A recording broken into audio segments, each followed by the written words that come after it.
사람들이 착각하는 게 이거예요. 여기가 제일 폰지 사기의 중요한 포인트입니다. 실제로 수익금이 지급된다.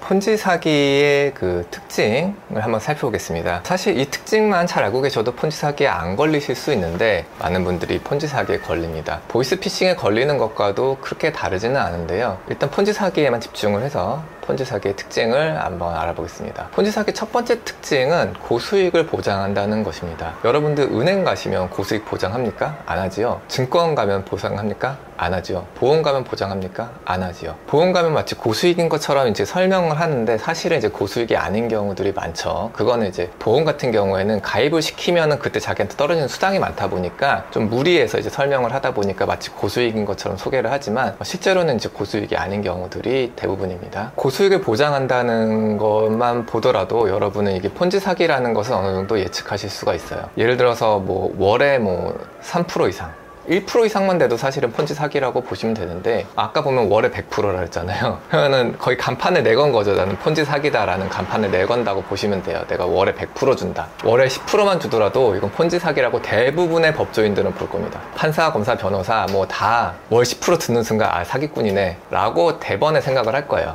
그러니까 판사 앞에서 딱 갔는데 월 10%를 주기로 약정을 하는 사람이 있어서 투자를 했어요. 그러면 그냥 사기꾼이네. 거의 뭐 이 정도 보시면 됩니다. 근데 월 100%면은 뭐 판사가 봤을 때 뭐 어떻게 생각하겠어요? 그냥 뭐 사기꾼이네. 그 이상 그 이하도 아니에요. 월 10% 이상 준다 하면은 법조인들은 그냥 사기꾼이라고 생각을 해요. 그냥 뭐 거의 뭐 묻고 따질 것도 없어요. 월 10% 사기꾼 그 정도 보시면 되는데 월 100%?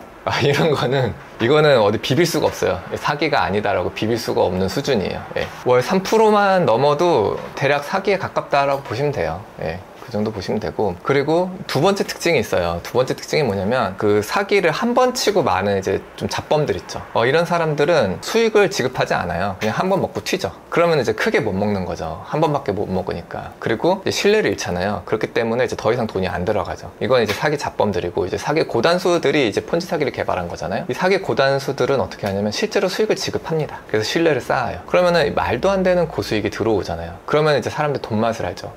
와, 이 돈이 진짜 들어오네? 원금도 보장되네? 그리고 막 체계화돼 있어. 막 내 그 잔액이 얼마고 막 이런 것까지 다 정리해주고. 그러니까 폰지 사기라는 것이 약간 그 지능이 높은 사기꾼들이 하는 게 폰지 사기예요. 어느 정도 이 체계를 갖추고 사람들을 이제 꼬드겨서 그 사람들한테 이제 돈을 받아내는 그런 형식인데요. 그래서 폰지 사기가 일정 기간 유지될 수 있는 이유는요. 그리고 점점 더 많은 투자금이 몰리는 이유는 바로 이 실제로 수익금을 지급하기 때문입니다. 그럼 사람들이 착각하는 게 이거예요. 여기가 제일 폰지 사기의 중요한 포인트입니다. 실제로 수익금이 지급된다. 근데 그 수익금을 찾아서 내가 먹고 끝나면 나는 수익을 얻은 거겠죠. 근데 어떻게 아시나요? 수익금 받았으면은 와, 실제 수익금 들어오네. 또 넣어야지.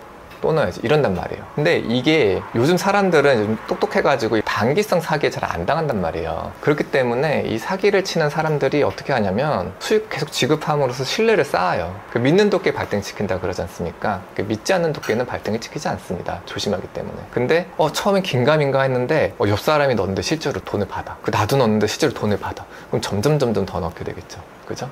그래서 폰지 사기가 이제 지속될 수 있는 게 이런 겁니다. 근데 지속이 어디까지 되냐? 끝까지는 안 되는 거죠. 네, 끝까지는 안 되고 어느 정도까지는 지속을 할 수 있다. 이렇게 보시면 됩니다. 그래서 폰지 사기의 피해가 커지는 거예요. 왜? 투자자들이 점점 몰리고 투자 금액이 점점 많아지니까 폰지 사기는 한번 터지면 피해가 큽니다. 근데 아까 말씀드렸던 것이 다단계는 이렇게 다단계가 있으면 요 위에 있는 사람들은 계속 먹어요. 밑에 있는 사람이 망하지. 그죠? 그러니까 밑에 있는 사람들은 계속 갈리면서 위에 있는 사람들은 계속 먹고, 밑에 있는 사람들은 꿈을 꾸고 들어왔다가 결국 떠나죠. 그리고 이게 더 이상 이제 유지될 수 없으면 새로운 다단계를 시작하면서 하면 되죠. 그러면은 보세요. 여기 상위권에 있는 사람들이랑 이게 무너뜨리고 여기 상위권에 다시 들어오는 사람들은 계속 먹어요. 그죠? 이걸 설립한 사람이 아니어도 여기 중간쯤에 있는 사람들은 손해를 안 본단 말이에요. 끄트머리에 있는 사람들이 손해를 보죠. 이게 다단계인데, 폰지 사기는 뭐냐면은 이렇게 일렬로 세운 거예요. 여기 위에 있는 사람이 돈을 빼서 다시 내면은 그냥 밑에 갔다고 생각하시면 돼요. 그러니까 밑에서 계속 들어가는 거예요. 여기 위에 있는 사람들은 빼서 밑에 가고, 빼서 밑에 가고, 빼서 밑에 가고. 그러면은 이거는 그냥 최하위 것만 계속 늘어나는 거예요.